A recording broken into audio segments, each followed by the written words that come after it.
Hello প্রিয় শিক্ষার্থী বন্ধুরা, তোমরা যারা অনার্স ভর্তি প্রথম রিলিজ স্লিপে কোনো কলেজে চান্স পাওনি, এখন তোমরা কি করতে পারো, তোমাদের জন্য কি করণীয় রয়েছে, এখন কি তোমরা অনার্সে ভর্তি হতে পারবে কি পারবে না, এখন তোমরা কি করলে ভর্তি হতে পারবে, আজকের এই ভিডিওতে আমি তোমাদেরকে এই সম্পূর্ণ বিষয়টা একদম ক্লিয়ারভাবে জানিয়ে দেবো। এই জন্য বন্ধুরা, তোমরা কেউ এই ভিডিওটাকে 1 সেকেন্ড স্কিপ করবো না, তোমরা সবাই মনোযোগ দিয়ে আজকের এই ভিডিওটাকে দেখতে থাকো।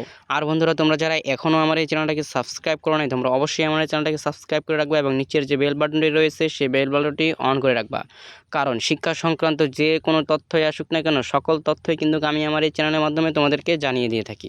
তো চলো বন্ধুরা, বেশি কথা না বাড়িয়ে আজকের যে ভিডিওর যে মূল টপিক, সেই মূল টপিকে ফেরা যাক।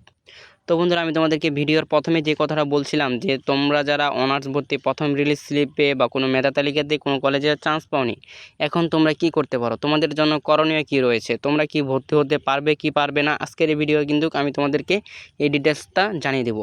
এই জন্য আগে তোমাদেরকে জানতে হবে যে জাতীয় বিশ্ববিদ্যালয়ের যে ভর্তির যে স্ট্রাকচার রয়েছে, যা ভর্তির যে পদ্ধতি রয়েছে, কয়টা পদ্ধতিতে জাতীয় বিশ্ববিদ্যালয় তাদের শিক্ষার্থীকে তারা ভর্তি নেয়।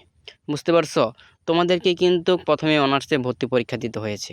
বুঝতে পারছো? তোমাদের ভর্তি পরীক্ষা দেওয়ার পর কিন্তু তোমাদের রেজাল্ট কিন্তু ক্রমে ধাপে ধাপে কিন্তু তোমাদের রেজাল্টগুলো কিন্তু প্রকাশ করতেছে জাতীয় বিশ্ববিদ্যালয়। বুঝতে পারছো? তোমাদের মোট কিন্তু এই পর্যন্ত 4টা স্টেপ কিন্তু তোমাদের চলে গেছে। এখন তোমাদের অনেকের হয়তো বা মনে নাও থাকতে পারে, এজন্য আমি তোমাদেরকে এই 4টা স্টেপ কি চলে গেছে আমি তোমাদেরকে সেই 4টা স্টেপ আবার পুনরায় এক এক করে মনে করিয়ে দিচ্ছি। তোমাদের কিন্তু প্রথম মেরিট অথবা প্রথম মেধা তালিকায় কিন্তু ছিল। বুঝতে পারছো? প্রথম মেধা তালিকায় কিন্তু হিউজ পরিমাণ শিক্ষার্থী কিন্তু কলেজে ভর্তি হতে পেরেছে। তাদের ভর্তির রেজাল্ট কিন্তু চলে এসেছিলো, তারা কিন্তু ভর্তি হতে পেরেছে, বিভিন্ন সাবজেক্টে কিন্তু তারা ভর্তি হয়ে গেছে। বুঝতে পারছো? এরপর কিন্তু জাতীয় বিশ্ববিদ্যালয়ে দ্বিতীয় যে মেধা তালিকা, সেই দ্বিতীয় মেধা তালিকা কিন্তু প্রকাশ করেছিল। দ্বিতীয় মেধা তালিকাতেও কিন্তু হিউজ পরিমাণে শিক্ষার্থী কিন্তু জাতীয় বিশ্ববিদ্যালয়ে ভর্তি হয়ে গেছে। বুঝতে পারছো? এরপরে যেই স্ট্রাকচার বা যেই পদ্ধতিটা ছিল সেটা কিন্তু ছিল তোমাদের যারা কোটা মেধা তালিকায় ছিল বা কোটা যারা প্রতিবন্ধী বা উপজাতি ছিল তাদের জন্য কিন্তু একটা মেরিট ছিল, কোটা মেরিটে কিন্তু প্রকাশ করেছিল রেজাল্ট। বুঝতে পারছো?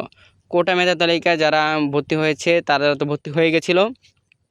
আর কোটা মেধা তালিকা শেষ হওয়ার পরেই কিন্তু এই যে প্রথম যে রিলিজ স্লিপ, সেই প্রথম রিলিজ স্লিপের কিন্তু আবেদন শুরু হয়েছিল।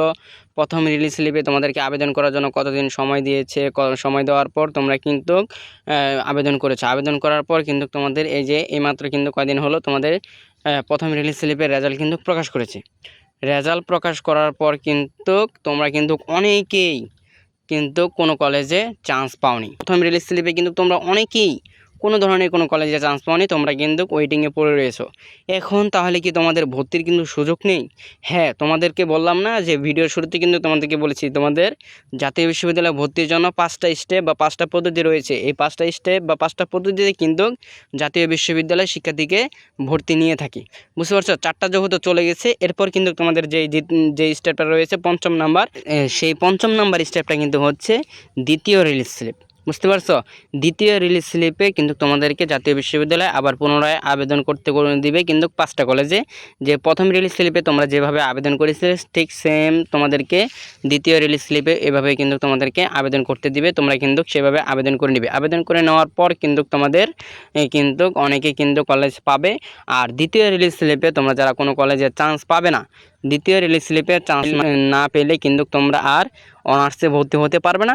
তখন তোমাদেরকে ভর্তি হতে হবে কিন্তু ডিগ্রিতে কিন্তু আবার এই যে আবেদন শুরু হয়ে এই সপ্তাহের মধ্যে কিন্তু ডিগ্রিতে ভর্তির আবেদন শুরু হয়ে যাবে। তখন তোমরা ডিগ্রিতে ভর্তির জন্য আবেদন করে নিবে। বুঝতে পারছো? তো বন্ধুরা, এই হচ্ছে আজকের এই ভিডিওটা তোমাদের কাছে কেমন লেগেছে? যদি ভিডিওটা ভালো লেগে থাকে তাহলে অবশ্যই ভিডিওতে একটা লাইক, একটা কমেন্ট এবং এই ভিডিওটা বেশি করে শেয়ার করে দিবে তোমার অপর বন্ধু বান্ধবের কাছে, যেন তারা ওই ভিডিওটা বেশি করে দেখতে পারে। তো বন্ধুরা, দেখা হবে পরবর্তী কোনো ইনফরমেটিভ ভিডিওতে। আল্লাহ হাফেজ।